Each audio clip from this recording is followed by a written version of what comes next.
And when you hear that applause, you know that it's time yet again for another in my series of podcasts, Patrick's Place. You can subscribe on my YouTube channel. Just type in Patrick Anderson Jamaica or Patrick Anderson Radio. The podcast will pop up and you can subscribe and come on this journey with me as we have our conversations about topical issues that are of importance to you and me, and we will be having this conversation.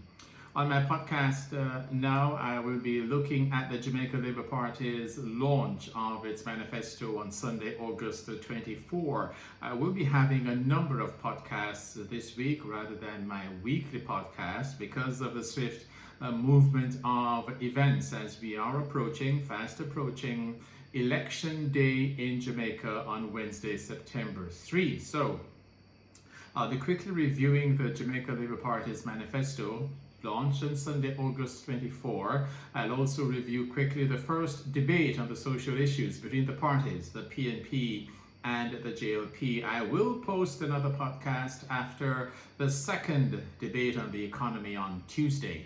And then I'll post another podcast reviewing the leadership debate between the Prime Minister Andrew Holness and the leader of the opposition, Mark Golding. And then on August 29, remember, don't miss that one, I will be offering my predictions of how I think Jamaica Decision 2025 will turn out and which party will win the election. So just to give you a heads up of how we are proceeding until the elections on Wednesday, September 3. And on Wednesday, September 3, as soon as the polls close, I will be live streaming. I will be with you throughout the night until the election is called, as we will be discussing as the seat comes, come in courtesy of the Electoral Commission of Jamaica, as the seats come in, looking at why, who is winning what and where, what's the trend,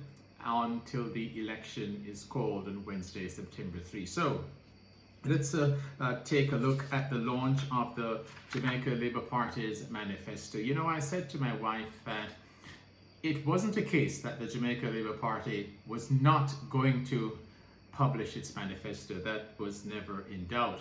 I think the issue they faced was how much of what we have done should we be putting at the forefront, as against what are we going to do if we are returned to power for a third consecutive term. I think that is the issue that they faced. And it showed because I went online while I watched the mass rally from Sam Sharp Square live online. I went at their website as promoted by the speakers, JamaicaLabourParty.com. I looked at the manifesto and folks, it's too busy. The manifesto is too busy. It is too much. You want a document that is easy to read, simple, not simplistic, a big difference. A simple document that is easy to read, and that is what the Jamaica Labour Party failed to achieve. It was too busy, it was too much, and flipping through, and I started to get confused. And so I said, let me focus on the rally.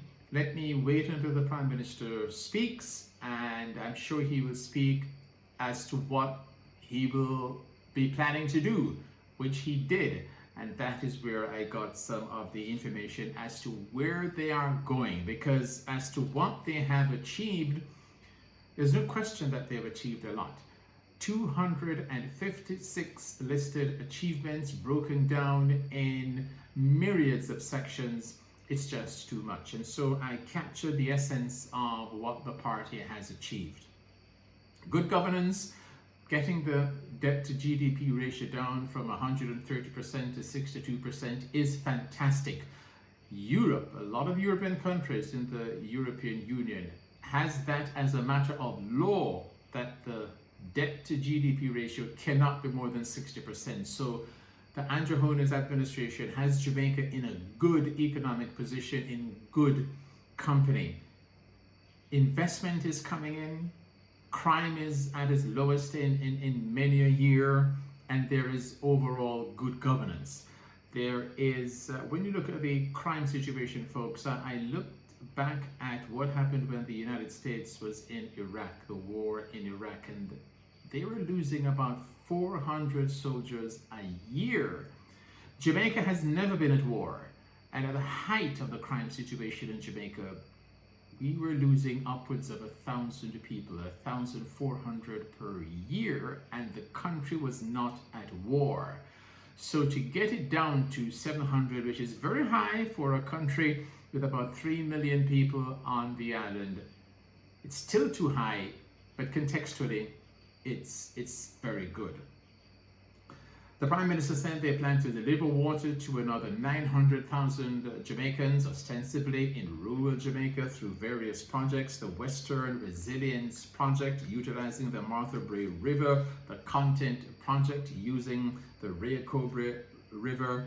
And then the Prime Minister spoke to the touchy issue of housing. I think the People's National Party has got under the skin of the Jamaica Labour Party with their offering of, said they would offer $500,000 to folks as a down payment to purchase houses. And I think the Jamaica Labour Party is in a kind of spin as to how to respond to that. He says that the number of housing solutions is the real issue. And while that is true, I disagree with the Prime Minister that finding a down payment and obtaining a mortgage are not issues. Those are serious issues in Jamaica. Just ask anyone who is trying to find the down payment and trying to get a mortgage. It is a difficult process in Jamaica. So we hope that they can streamline that. The Prime Minister also addressed the issue of health. And so if the JLP wins, those will be the area of focus on top of the achievements of the party in office for 9 years. I want to quickly look at an issue that I think the People's National Party might be overplaying its hands with. You know, if you recall in the 2016 elections, the People's National Party focused a lot on the house that Andrew was building. You remember? And what happened? The people voted Andrew into office. They did not care by their vote about the house that he was building. And it occurred to me that the People's National Party, they're making a big deal about the filings of the Prime Minister with the Integrity Commission. I'm not going to get into the details of that. It's before the courts, and one has to be careful how you make pronouncements on these matters because of legal liabilities. But you get my drift. And I think the issue here, the Jamaican people just might not be too concerned about that particular issue. Is it a procedural matter that requires some attention? Yes. The question is, does it affect the Jamaican electorate? The late Professor Carl Stone made the point that the Jamaican electorate is a unique one. It is. In another podcast, I'm going to get into the modalities of what the late Professor Carl Stone did, because he was quintessentially the best pollster the country has ever seen. For those not from Jamaica, and some of you in the diaspora who may not remember Professor Carl Stone, he was deathly accurate, down to predicting not only who would win in the constituencies, but the margin, the percentage of votes. He was on target. And he had a special method that he used to get it down. He said he fashioned it based on the Jamaican uniqueness. And I'm going to focus on that in another podcast. I also want to quickly just mention, you know, another uniqueness of the Jamaican electorate is campaign songs, folks. Believe it or not. Over the past 5 decades, there have been 5 songs, one of which is now that I think has already reached iconic status. 1972, Better Must Come, the PNP. 1976, Neville Struggle, Martin's song, My Leader Bornia. 1980, the JLP responded with Deliverance is Here, Mr. Seaga said that he would make money jingle in your pocket. And then that song in 2007, Me and Me Neighbor, Voting for Labour, was a brilliant song by the JLP. And now the PNP with Blood and Fire Comrades, I think it has the Jamaica Labour Party on its heels. They're talking about it, and if you're talking about it, it's bothering you. So, the campaign song, believe me, will have an effect. That's the uniqueness of the Jamaican electorate. Finally, on this podcast, I want to quickly look back at the first debate on social issues. The JLP team was comprised of Matthew Semuda, Kamina Johnson-Smith, and Pernell Charles Jr. The PNP, Damien Crawford, Raymond Price, and Sophia Fraser-Binns. Now, on a scale of 1 to 6, I had the top debater on the night, Matthew Semuda of the JLP. He was in command. He was on top of his game. He was calm and was just outstanding on the night. Damien Crawford was second, in my view, the second best debater. Raymond Price, the third best debater. Kamina Johnson-Smith was fourth. Sophia Fraser-Binns, I'm a little bit disappointed in her performance. And Pernell Charles Jr. just disappeared. He was missing in action. Sophia Fraser-Binns rode on the coattails of Damien Crawford and Raymond Price. And so, based on that, they covered issues of importance, entertainment and culture, the creatives.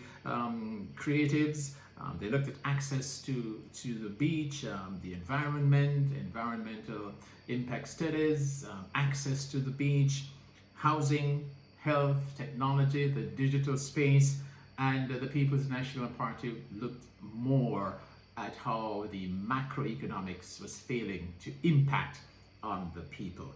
I gave the PNP the edge marginally in winning that first debate.